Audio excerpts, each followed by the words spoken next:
A Union sergeant from Ohio is standing waist-deep in freezing swamp water, choking on smoke, staring up at a ridge of bluffs he cannot fully see through the fog. Every few minutes, a flash of orange fire erupts from the tree line above him. Another man beside him goes down. In the next 4 hours, his regiment will be cut to pieces by a defending force less than a fifth the size of the army he marched in with. By the time the guns fall silent, over 1,700 Union soldiers will be dead, wounded, or captured. The Confederates holding the bluffs above him will lose barely 200 men. The date is December 29, 1862, and one of the most feared generals in American history, William Tecumseh Sherman, is about to march an army of 32,000 men into a trap he doesn't even know exists. To understand why 14,000 Confederate defenders were willing to fight to the last man in a Mississippi swamp, you have to understand what was sitting on the 200-foot bluff north of them, the city of Vicksburg. By the winter of 1862, the Union had already torn through the Western Theater. New Orleans had fallen. Memphis had fallen. Union gunboats controlled nearly the entire length of the Mississippi River, except for one stretch, guarded by one remaining Confederate stronghold. Vicksburg sat on commanding high ground, its artillery able to sink any ship that tried to pass beneath it. As long as Vicksburg held, the Confederacy kept its lifeline open, a route connecting Texas, Arkansas, and Louisiana to the rest of the South, carrying cattle, grain, and soldiers across the river. Abraham Lincoln reportedly called it the key. Whoever held Vicksburg controlled the artery of the continent. Ulysses S. Grant intended to take that key by force. In December 1862, he set a two-pronged plan into motion. Grant himself would march an army overland through central Mississippi, drawing Confederate attention and reinforcements toward him.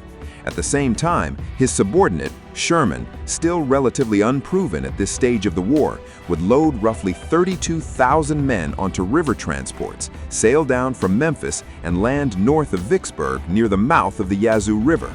From there, Sherman's men would storm the bluffs, seize the high ground, and take the city from behind before Confederate defenders could concentrate against him. Speed was everything. Vicksburg's garrison was believed to be thin. If Sherman could land, march inland, and strike fast, the city might fall within days. Then, the plan fell apart, and Sherman had no way of knowing it. On December 20th, 1862, the very day Sherman's transports left Memphis, Confederate cavalry commander Earl Van Dorn struck Grant's massive supply depot at Holly Springs, Mississippi. Van Dorn's horsemen overran the garrison almost without resistance and burned it to the ground. An estimated $1.5 million in food, ammunition, and equipment went up in flames. At nearly the same moment, Confederate cavalry under Nathan Bedford Forrest was tearing up railroad lines further north in Tennessee, severing Grant's supply chain even further. With his logistics gutted, Grant had no choice but to abandon his overland advance and pull back to rebuild his supply lines.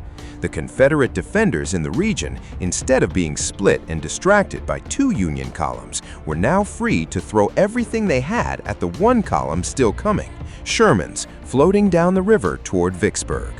There was no way to warn him. In 1862, there was no fast, reliable way to reach a fleet already underway on the Mississippi.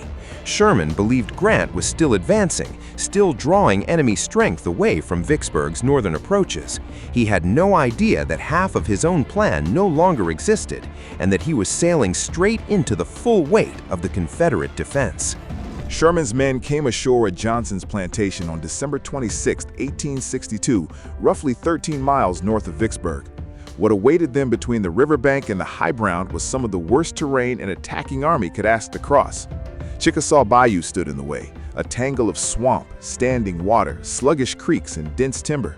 Confederate defenders under General John C. Pemberton had felled trees across every viable approach, weaving abatis into narrow, exposed lanes that funneled attackers wherever the defenders wanted them to go. Beyond the swamp rose a line of bluffs, steep, wooded, 200 feet high, with a clear view of anyone trying to cross the ground below. More than one Union officer would later call it a fortress that nature itself seemed to have built for Vicksburg's defense. Command of that defense fell to Confederate Major General Stephen D. Lee, who had roughly 14,000 men at his disposal once reinforcements arrived over the following days. Mississippi and Louisiana infantry, hastily assembled militia, artillery on the high ground, even a company of teenage cadets pulled from a nearby military academy. It was not an elite army. Many of these units had never fought together before, but they had two advantages that would prove decisive: terrain that erased the Union's numerical edge, and time, because Sherman's own advance, slowed by the swamp itself, gave Lee just enough days to prepare. Sherman had more than double Lee's numbers, roughly 32,000 men, but in a swamp this narrow, only a fraction of an army can actually fight at once. The rest simply waits in reserve while the men at the front are fed into a kill zone that Confederate gunners have already ranged, sighted, and rehearsed. Sherman opened his advance cautiously, probing the Confederate line to find a viable crossing. His men ran into trouble almost immediately. Every approach required wading through the bayou itself, and Confederate engineers had spent days destroying bridges, flooding low ground, and choking every lane with felled timber.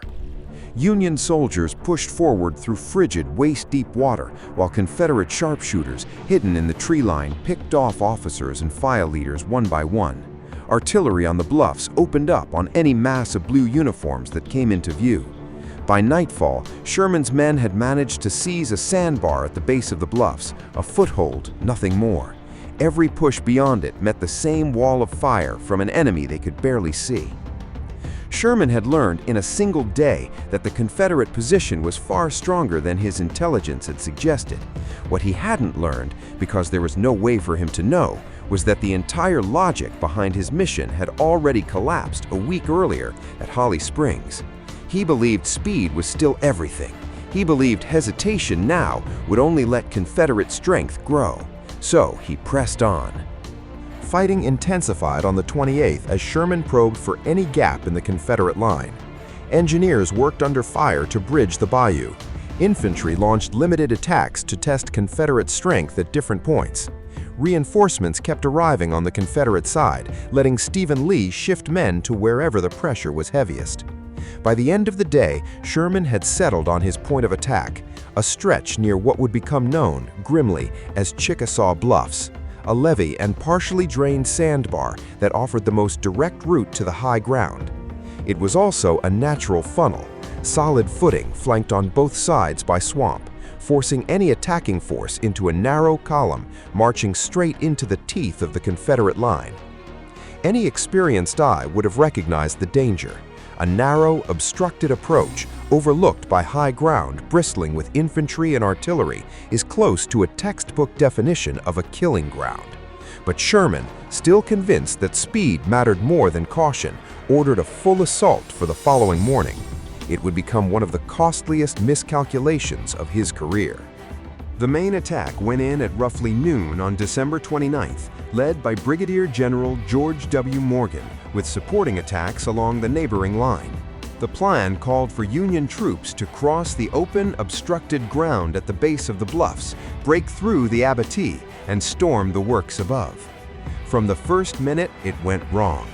Union soldiers crossing the sandbar and levee walked directly into devastating fire. Confederate infantry dug into strong positions along the bluff, fired volley after volley into the packed ranks below. Confederate artillery, with a clear, elevated view of the entire approach, raked the advancing columns with canister and shell. Sherman's massive numerical advantage meant nothing here. Only a fraction of his army could physically fit onto that narrow front, while the full weight of Confederate firepower concentrated on the same small strip of ground. Some Union regiments fought their way to the very base of the bluffs, an extraordinary courage under fire. A handful of soldiers even seized Confederate rifle pits at the foot of the high ground for a few desperate minutes. But without reinforcement, without any way to widen the attack, the gains couldn't hold. Confederate counterattacks, backed by unbroken fire from above, drove the survivors back across that same open ground they had just crossed, now littered with their own dead. By the time the guns quieted that afternoon, the toll was clear. Union casualties for the day topped 1,700, killed, wounded, and captured, nearly all of them from that single doomed assault. Confederate losses totaled around 200. In almost every measurable sense, it was a catastrophe. Four things turned this into one of the most lopsided outcomes of the entire war. Terrain multiplied Confederate strength. The bayou and the felled timber meant Sherman's numbers were almost irrelevant. No matter how many men he had in reserve, only a narrow strip of ground could actually be fought over at any moment. The swamp did what fortifications do in any siege. It decided exactly where the battle would happen and made sure that spot was the worst possible place to attack. Elevation gave Confederate defenders overwhelming firepower. From 200 feet up, Confederate infantry and artillery could watch the entire Union approach unfold below them and adjust their fire in real time. Attacking uphill into prepared positions across obstructed ground is among the hardest maneuvers in warfare under any circumstances. Time favored the defenders.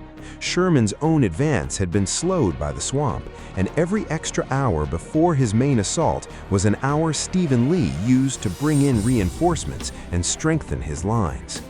And information failed completely. Sherman believed Grant's column was still advancing, still pulling Confederate strength away from Vicksburg's northern defenses. In reality, that half of the plan had collapsed days earlier at Holly Springs. Sherman was fighting a battle he thought had strategic support behind it, support that no longer existed. None of this diminishes what Stephen Lee's defenders did. He organized a scratch force effectively, used the terrain with precision, and coordinated infantry and artillery almost flawlessly. But it's worth being honest about the full picture. This wasn't simply grit overcoming impossible odds. It was terrain, timing, and a communications failure, turning a numerically lopsided fight into an even one, and then Confederate defenders executing their advantage almost perfectly. Sherman spent December 30th weighing his options. Some accounts suggest he considered a night assault to reduce the effectiveness of Confederate fire, but rising water in the bayou, worsening weather, and the scale of the previous day's losses made clear that continuing the attack was no longer viable. On the night of January 1, 1863, Sherman withdrew his forces back to the transport ships. His first independent attempt to take Vicksburg had ended in total failure. The final numbers, roughly 1,776 Union casualties against approximately 187 to 200 Confederate. For a defending force outnumbered more than 2 to 1, it stands as one of the most lopsided casualty ratios of the entire war. To his credit, Sherman didn't try to hide from it.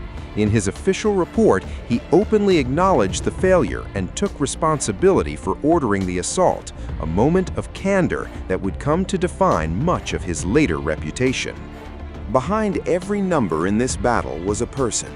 Many of the Union dead and wounded were young men from Ohio, Illinois, Indiana, and Iowa, farm boys and clerks who had enlisted believing the Western campaigns were turning decisively in the Union's favor after Forts Henry and Donelson, after Shiloh. Instead, they found themselves trapped in the open, watching comrades cut down by artillery fire from a bluff they could barely see through the smoke. Survivors' letters home described chaos, officers shouting orders no one could hear, hours-long efforts under truce to recover the wounded from no man's land. For the Confederate defenders, Mississippi men protecting their own home state, alongside Louisiana troops and cadets barely out of adolescence, the battle was validation, proof that a smaller, hastily assembled force fighting on the right ground with strong leadership could turn back a much larger invading army. It became an immediate point of regional pride, a rare, unambiguous Confederate victory in a war that by the winter of 1862 was tilting hard against the South in the West. The battle didn't end the Vicksburg Campaign. It delayed it, but that delay mattered enormously. The failure forced Union command to abandon the idea of a quick, direct strike and turn instead toward a series of increasingly ambitious operations. canals, bayou expeditions, and ultimately a bold march down the Louisiana side of the river to cross south of Vicksburg and attack from the east. That campaign would culminate 7 months later in the siege that finally forced Vicksburg's surrender. For Sherman, Chickasaw Bayou was a brutal early lesson in the mathematics of frontal assaults against prepared positions on bad ground, a lesson that would echo through his later far more cautious calculations, even as his broader strategic instincts evolved toward the sweeping campaigns that would define the rest of his career.